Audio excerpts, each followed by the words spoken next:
here with Shlomo. Hi! And today we're going to learn the third Mishnah in the fourth chapter of Pirkei Avot. But before we learn, Sarah, can I tell you something that's really, really bothering me? Bothering you? Yeah, for sure. What's on your mind? There's this boy in my class, and he's just so annoying. And you just it's just impossible to study with him in class. And on the days when he's absent and doesn't come, those are the best days.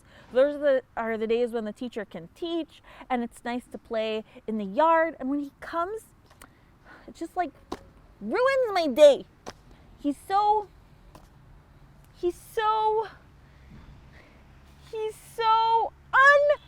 unnecessary. Shlomo? How can there be a person in the world that's unnecessary? Who created the world? God? Right. And God is the best designer, the best artist, the best planner. So if you're saying someone's unnecessary, it means God made a bad plan or designed something unperfect? I didn't think of it that way. Then maybe we should read the Mishnah. Remember Ben Azzai from the last Mishnah, from Mishnah number 2 in the 4th chapter, that said that a good deed leads to another good deed, and a bad deed will lead to another bad deed? So let's stop going down the path you're going on, because that's a bad deed, to hate someone in your heart. And let's go back on the good path of love your fellow as you love yourself. Okay? Deal. Let's read the Mishnah. He, Ben Azzai, used to teach, you should never treat any person as if he's worthless, and you should never think that something is useless, because there's no person who does not have a time when he's needed, and there's nothing that does not have a place where it's needed. So there's no object and no person that's unnecessary. Why don't I tell you a story about this? A story? I love stories. Okay. There was a great scholar named Rabbi Elazar, son of Shimon. And he came back from the house of his rabbi in Migdal Gdor. And he was full of pride and happiness that he learned so much Torah. I am so righteous. I learned so much Torah. I am so much more knowledgeable than any of these ordinary people. And he was walking by the river, and suddenly he saw a person that was extremely ugly. And the person came up to him because he noticed it was a big rabbi, and he said, "Rabbi, howdy, how are you? Good morning." But the rabbi didn't reply. And then he turned around to the ugly person and said, "You're so ugly."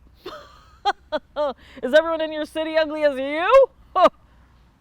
And the ugly person got so offended and said, "You know what? Why don't you go back to the artist that made me and ask him if everyone in my city is so ugly like me?" And Rabbi Elazar ben Rabbi Shimon realized that he had done a really big mistake, because he just offended this person's feelings. And what happened was that this person, by being offended, would hate all the Torah scholars and think that if this is what comes out from Torah scholars after they study Torah, that they're so arrogant and proud, who even needs Torah? So he actually disgraced the name of the Torah, disgraced the name of God, disgraced the name of scholars, and he got off his donkey and chased the ugly person and tried to make him feel better and apologize. I'm so sorry, please forgive me." Never. "Please forgive me." Never. And he followed him until his city. And when they got to the ugly man's city, all the people of the city came out to greet the big rabbi. And they started yelling, "Rabbi, Rabbi!" And the ugly person turns around to the people of the city and said, "If this is a rabbi, then may there shouldn't be any more like him in Israel." And all the people of the city asked the ugly man, "Why are you saying that? How could you say such a thing about a big rabbi?" And the ugly person told him, "This person offended me and hurt my feelings. And if this is what Torah scholars do, then who even needs Torah scholars in the world? I'm so upset." So all the people in the city told him, "Please forgive him. He's a great rabbi. He's a great sage." So the ugly person said, fine. I'm only forgiving him because you asked me to, but don't get used to talking that way to people. That's so offensive. And Rabbi Elazar ben Rabbi Shimon said, wow, what a great mistake. I almost disgraced the name of the whole Torah, the name of all Torah scholars, and it was just because I was so proud and full of myself and thought that I was better than someone else because all that Torah just got to my head. And the Rambam also teaches us that pride is an attribute we have to really, really keep ourselves away from totally, and not have any pride over someone else in our heart, because it can be so harmful. Wow, what a powerful story. I mean, yeah, by offending that person, he totally disgraced the name of God and disgraced the name of Torah and all the Torah scholars. But more than that, what we learn is that God designed that ugly person. There's no person in this world that's unneeded, unnecessary. There's no such thing. That's what we learn from this story. And we can't feel pride over someone else because we're actually equal in the eyes of God. God created all of us. Okay, so that means I need to go back and think of a positive point in that annoying child. Exactly. Maybe he's good at something, for sure.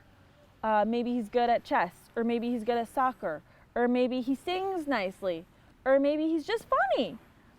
He's for sure good at something and needed for something, because there's no person in this world that's unnecessary. And the more you think of that good point about that person, the more that positivity will shine. Wow, Sarah, thank you. I learned so much from this Mishnah. Thank you for learning with me the third Mishnah in the 4th chapter of Pirkei Avot. See you next time. Bye!